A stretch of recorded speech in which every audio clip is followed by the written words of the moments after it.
the bottom line of this conversation is supposed to be the aftermath of ETF. We've seen a great philosophy. By the way, I publicly address that I'm highly inspired by Art. Every time I listen to him, I almost I call myself his fanboy. So every single talk is one more addition. I thought I would start to mimic him in a while because I almost know everything he's about to speak. But nonetheless, this conversation is somebody that we all as an industry aspire for. And this is not particular to crypto. This is particular to every emerging market where we want somebody, I hate to call it elders because he looked like a 20 or 30 years old, but we want elders of the to have elder abuse up here. we want somebody senior enough from the larger over-encompassing industry to come in and attest that what we are doing is somewhere close to right, or at least the direction is right.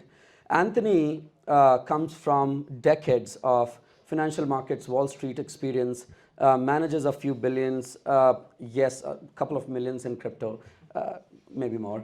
But we still take him as the flag bearer, the torch bearer of Web3 in that market, and as well as a leading light for us. So this conversation largely will be me talking less and asking him for his perspectives, the way his world looks at us, so that maybe we can learn a bit, we can structure ourselves a bit more, and find our way upwards. Anthony, a bit of introduction would help everyone to know you better. I appreciate being here. Thanks, G. But first thing I want to say is that if you have an Asian tiger mom and you raise the kid in Austria, that's some laboratory experiment. I gotta just tell you, okay, you were at the top of Mount Everest in terms of accomplishment. So I'm just tipping my hat to you. But second thing I want to say is I appreciate the invite again, Wolfgang. Last time I was here, we talked about regulation. If you remember that, you gave me 5 minutes to talk about regulation. And I did predict that the US would have to cede to the natural property rights of Bitcoin. And so just for everybody's benefit, the IRS is still a pretty defining aspect of the United States. And about 8 or 9 years ago, they defined Bitcoin as intangible property. And so that the minute they did that, whether you like the United States, dislike the United States, one thing sacrosanct about the United States is property rights. It goes back to the Magna Carta, it's British common law, it made its way into the colonies, and it got fostered and solidified in the country, and they can't take your property away from you. This has been a very big sacrosanct. Even the gold, when Roosevelt said that he wasn't going to allow people to own gold, he had to buy the gold back from the gold holders. And so a result of which it became impossible for regulators. Now, I think Elizabeth Warren and Gary Gensler are in the regulatory axis of evil because ultimately they don't understand what you guys are doing. And it's been my experience that the more homework you do about Web3, the more homework you do about the blockchain, it's a one-way ticket towards the blockchain. If you understand Bitcoin and you spend time learning about Bitcoin, not just the white paper, but learning about the technology, the network effect of Bitcoin, it's impossible not to go in the direction towards Bitcoin. About 2 years ago, I was at the, I think it was like Abu Dhabi Finance Week. I was sitting in the lobby of the Four Seasons Hotel, and this is on El Marion Island, right by the ADGM building. And Larry Fink walked in. And so everybody knows who Larry is, the largest asset manager in the world, or if not, definitely in the United States. He walked in, I stood up to say hello to him. We started talking. He goes, you like this Bitcoin bullshit, don't you? And I said, yes, as a matter of fact, I do. I spent a lot of time on it. We own, 9 figures or so in Bitcoin. He goes, yeah, this is a bunch of bullshit. I just made an investment in Circle, the stablecoin company, but I actually think Bitcoin is bullshit. And I looked at him, I said, well, I think if you do the homework on it, you'll realize that it's not bullshit.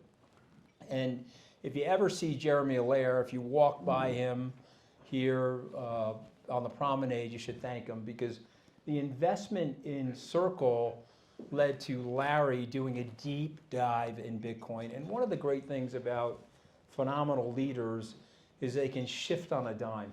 And they can say, you know what, I got this wrong. I've got to go in another direction. And I would say I left this stage a year ago. I got a call from Larry's team probably late January. It was the 28th or 29th. And they said to me, listen, we want to put a Bitcoin ETF together. We're forming a Bitcoin trust. Would you be interested in putting outside money into this? It would really help us with our investment committee and some of the BlackRock bureaucracy there.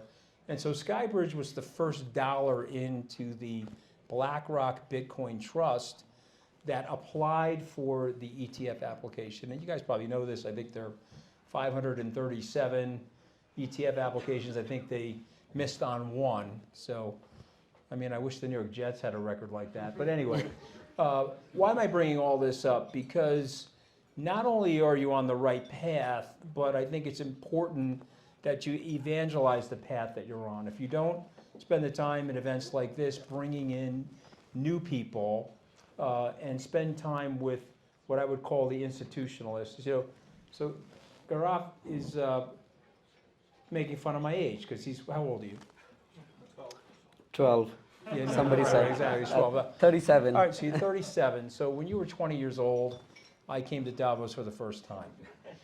So this is my 17th Davos, and I can tell you something about Davos that I've learned. Follow the crowd here at Davos, do the exact opposite. Follow the crowd. 2007, I got here. The crowd said that the economy was going to grow forever, and we had solved all of our monetary policy problems. We went into the deepest recession that we've ever had. 2009, the crowd here said that the earth was going to open. All of us were going to fall into the earth, and we were heading for worse depression than the 1930s. We had the greatest bull market in history. I got here in 2016. I was told Hillary Clinton was going to be president. There was no stopping her, no sense in even having an election. But in 2020, I would say it was 100% that Donald Trump was going to win re-election. And so follow the crowd. Last year, I can't tell you the number of meetings I had where people told me Bitcoin is dead. It's a dead asset. It's a ghost chain. Web3 is dead. And look at where we are a year from where those statements were made by a very broad-based elitist delegation here in Davos. And so I'll say three more things and then I'll shut up. One, you got to stay at this, irrespective of markets, irrespective of market volatility. Number two, you have to evangelize this movement, because when people understand it, Larry Fink goes from not understanding it to being one of the first big Bitcoin ETFs, and he's got $9 trillion. And you guys may know Wall Street, but I've been on Wall Street for 35 years.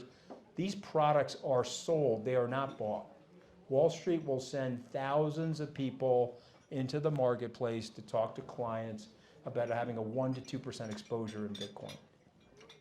And so you have to evangelize it.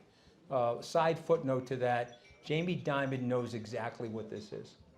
But he's got huge pressure on him from the axis of regulatory evil, and so he's never going to speak up about it until it's way more accepted than it currently is.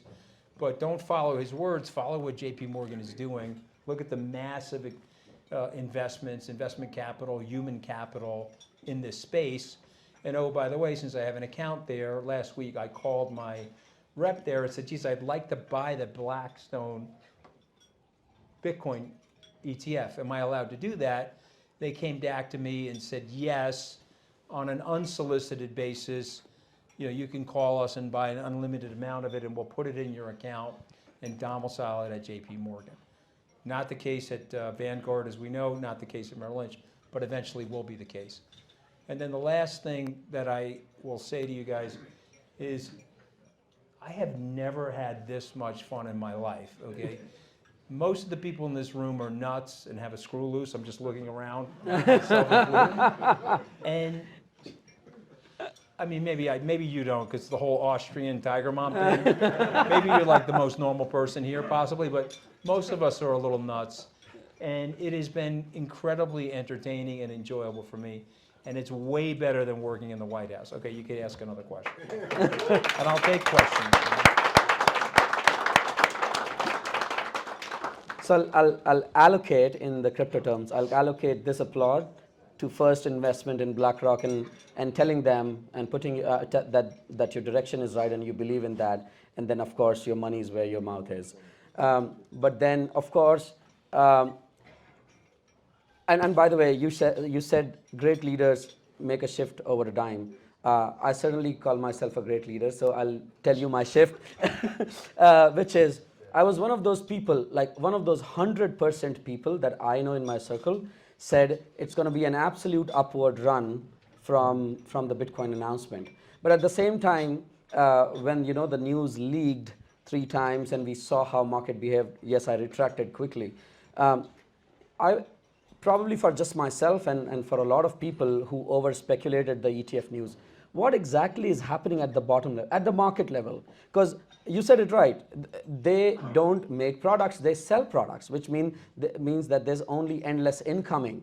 And 1% of a global portfolio of a a CFO, which is probably managing a few agri-tech farms in the corner of India, can now, let's not use India, but in Europe, would now have a bit of exposure to Bitcoin through this ETF just because he thinks it's right and his community is now talking about it. And then the founder or the CEO of the company would finally look at his books and probably see, oh, what's this Bitcoin thing sitting on my books? So, and I only see an endless inflow, right? What is this happening and why my multi-million futures are now in a negative position? Okay, so it's a really good question, but let me say 2 things to think about first. Number one, and give me a good news, please. This was a seismic thing that happened in the United States. You cannot underestimate the SEC, whether they wanted to or not. They put a regulatory wrapper over Bitcoin, and Gary Gensler himself has called Bitcoin a commodity. And so a result of which this is a seismic regulatory approval, and it's now paving the path for Bitcoin to enter into the institutional marketplace, enter into the individual accounts. The second thing that happened is the FASB rules. And you may not be as familiar with that, but my friend Michael Saylor worked very hard on that. And so the way the rules worked, if you held Bitcoin on your balance sheet, let's say you held it at 20,000, if it went to 60,000, couldn't mark it up. If it went from 20,000 to 10,000, you had to mark it down, a result of which that was a big turnoff to a CFO who was trying to build cash reserves or using Bitcoin in a portfolio of cash and receivables and bonds and so forth. That is a very big seismic move. But what's happening right now short term is you've got to look at the inventory that the Grayscale Bitcoin Trust holds above 50,000, above 38,000 even, because they're charging 2%, they reduced it to 1.5%. But let's say I bought the Grayscale Bitcoin Trust after the futures deal was announced in November of 2021. I paid 68,000 for the trust. I've held it on the way down. It's now back up to 44,000.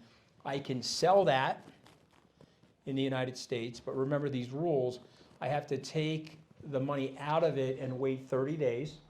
I can't sell that and flip right into the Blackstone Bitcoin ETF because I won't be able to take the tax loss. So I've got a $68,000 basis. I sell it. I book a $25,000 loss. I'm waiting the 30 days to reload into Bitcoin. And if you look around the inventory that's in the marketplace and you talk to the market makers or the guys on point at BlackRock, they're going to tell you that's exactly what's happening right now. Now, BlackRock had creates, that's an ETF term. If you call, like SkyBridge owns an ETF called CRPT. It's basically all the publicly traded companies that build the infrastructure around Web3. We include things like Marathon or MicroStrategy, Coinbase, et cetera. If you call to your broker to buy that, they have to create it.